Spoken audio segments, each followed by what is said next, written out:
There are fruit trees that require you to work, modify the soil, water it daily, and cross your fingers and hope that you get fruit, especially if you're here in Florida. And then there are fruit trees that just love sandy soil. They look like they were born here from day one and requires little effort from you. Today, I'm giving you 7 of those trees. Hey, welcome back to Rooted in J's. I am Tony. If you're new here, this channel is about growing your own food right here in Florida, and we get into the real stuff. What actually works in our soil, our heat, and our zone. I am in zone 10A, and what I'm sharing covers most of Florida. Now, Florida soil, you already know. I covered it on my last video. It is basically sand. Water goes straight through it. Nutrients don't stick around, and a lot of our fruit trees are just not built for that. But these are the ones that don't need you to fight your soil. They just need you to plant them and let God do the work. That's it. And before we get into it, if you want a full list that is built for Florida soil, I am so excited to share my latest book. This is your updated version, the Florida Grow List, 50 plants that won't let you down here in Florida. This is the enhanced version. I'll put the link in the description below. You can find it where you buy any of your books. All right, let's get into it. So number 1 is Nazberry. If you grew up in Jamaica or anywhere in the Caribbean, you already know exactly what I'm talking about. But if you didn't, I'm here to introduce you. Naseberry is what we call Sapodilla. It's brown on the outside, a little fuzzy. Nothing about it looks like it's going to be anything special. And then you bite into it and it has this deep caramel, brown sugar sweetness that just stops you in your tracks. I actually had this back when I was in Hollywood, Florida, and it was this huge tree in my backyard that I just really took for granted. I didn't appreciate it enough. It just did what it did. I didn't water it. I didn't fertilize it. It just kept growing. Every year it fruit, and it gave us so much fruit. The only reason I knew about this fruit is because every Jamaican, anyone from the islands visit our backyard. They loved it. If you visit my backyard and saw that it was there, I just handed you a bag and let you go shopping. So you take for granted sometimes things that's already in your yard and you didn't have to do anything for. I took that one for granted. That tree fed people without me doing a single thing. That is the kind of self-sufficient tree that belongs in a food forest. It belongs in Florida backyard. It was designed for it, and it loves sandy, fast draining soil. Exactly what it wants. It is a slow grower, so you do need patience, but it is a long-lived tree, and once it's going for a long time with little effort from you. So the thing is, you're not going to find this at your Home Depot, Lowe's, your big box stores. You want to look for it at a specialty grower, Florida Rare Fruit Council sells, or honestly just ask around in your Caribbean community like Facebook or Etsy. Somebody grandmother has one. Go find it. Number 2 is Juju Bee. And yes, I said Juju Bee, not the candy. My husband actually found this one because our kids love apples. And it is one of the most expensive things we buy weekly at the grocery store. So instead of trying to actually plant something that we know ain't gonna make it here, we found Juju Bee. So you all know, if you've been in Florida long enough, apple trees don't grow here like they do up north. It's just not happening. So he went looking to find something. Great part about this is when the fruit starts out, it starts off green and it's crunchy. And my personal opinion, it tastes just like an apple to me. The thing is, as it ripens, it turns reddish brown and it gets sweeter and chewier, almost like a date. So you get 2 fruits in one tree. Honestly, you can't beat that. We tried our first one right before that last cold came, and I was so mad that all of my fruit dropped because it was so delicious. Like, finally understood what the fuss was about, and then the cold just took it all out right there within 2 days. No more fruit, but it is coming back. We're patiently waiting, and I'm excited to try it again.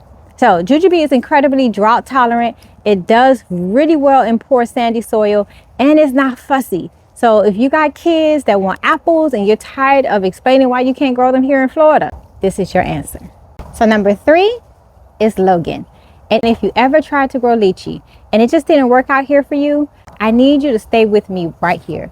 Logan and lychee are cousins. Their fruit is similar. They're smaller, they're round, They're sweet, almost floral. But the difference is lychee is very needy. It wants a specifically cool, dry period to even think about flowering. It's fussy about moisture, and if the conditions aren't exactly right, it will grow just fine and then just not fruit. You just get a bunch of pretty leaves. A lot of Florida gardeners have lychee tree in their yard that looks great and produce nothing. So that's the lychee experience. Logan doesn't do that. It's the laid back one. You know, it handles drought, it handles our heat. Our sandy, fast draining soil is just fine for it, and it actually fruits reliably here in Florida. Similar payoff, less drama. If you ever had a Logan in a bubbly tea or picked it up at an Asian market or Asian grocery store, I need you to understand that a fresh one off a tree is a completely different experience. It's one of those fruits where you eat one and you just got to keep eating more. It is very addicting. So it does take a few years to get going. So plant it and let it do its thing. But once it starts producing, it produces more than enough to share. You're probably not going to find this one at a big box store, so you want to look for it again at your specialty store or a Florida fruit tree sale. I'll put in the description below where I find my trees. So number 4 took a bit of a hit this last cold, but it's coming back. It is our guava, and if you don't have one yet, I need you to go get one after this video, like today. So guava doesn't want perfect soil. It doesn't need you to hover over it with amendments and bother it much. Once you plant it in your sandy soil, it grows fast. It starts producing within 1 to 2 years. And when it fruits heavy. Like, you won't know what to do. I made so much things with guava. I was sick of guava after the season ended. I made guava pastries. I made guava cake, guava cookies. I made guava sauce to put on my salmon. I did like a glazed salmon sauce.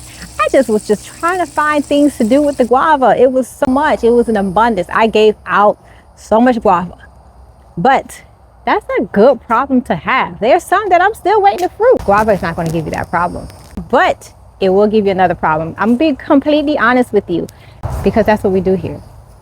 Fruit flies are real with guava. So what I typically do is bag the fruit.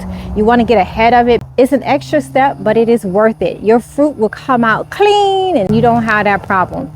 I also plant marigolds around the tree. I plant mint. Mint is another herb that I put that is really good from keeping those fruit flies away. So you can build around the tree to help combat those fruit flies. Guava is cold sensitive. If you didn't learn the hard way, you're going to learn today.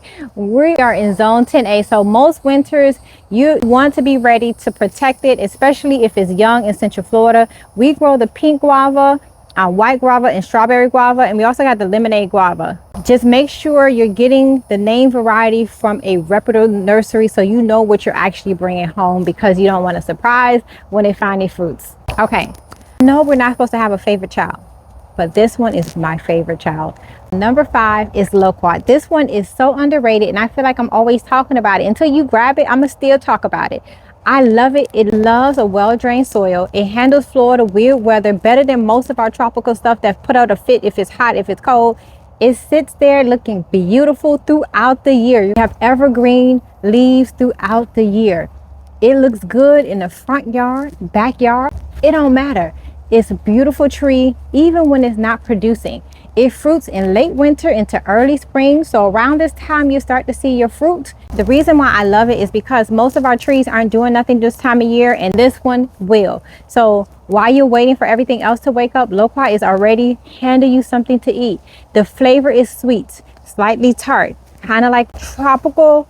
It's delicious. My babies love them, and I haven't met someone who said they don't like them. So it does start producing fairly young, so you're not waiting decades to see anything out of it. So I just get it in the ground now. It loves Florida sandy soil.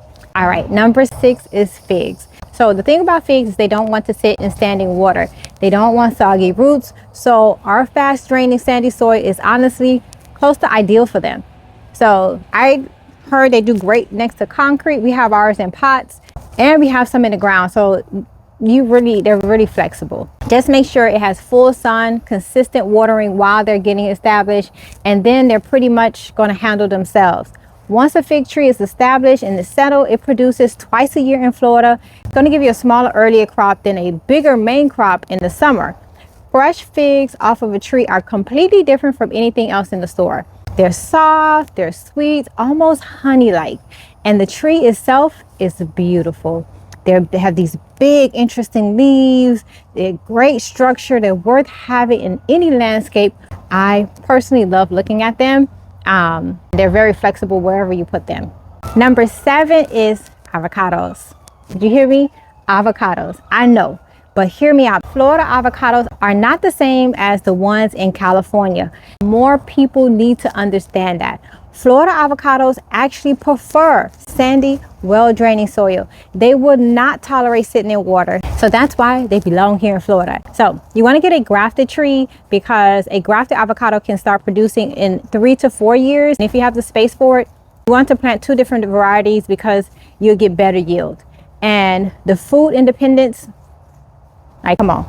You know how much avocado costs from the store? I got 4 avocados that cost me $7 to $8 for 4 avocados. And they were the tiniest little avocados. So growing your own is not even a flex at this point. It is practical. It makes sense. So there you have it. 7. All of them working with your Florida sandy soil instead of against it. All of these are giving you real food. And if you want the full list, all 50 plus plants built for Florida that won't let you down, that works with what we actually have out here.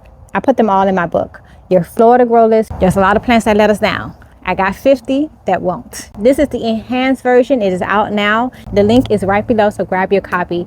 And if you haven't subscribed yet and you're looking to build your garden, I'm here for you. Don't forget to do so. Until next time, thanks for watching. Bye.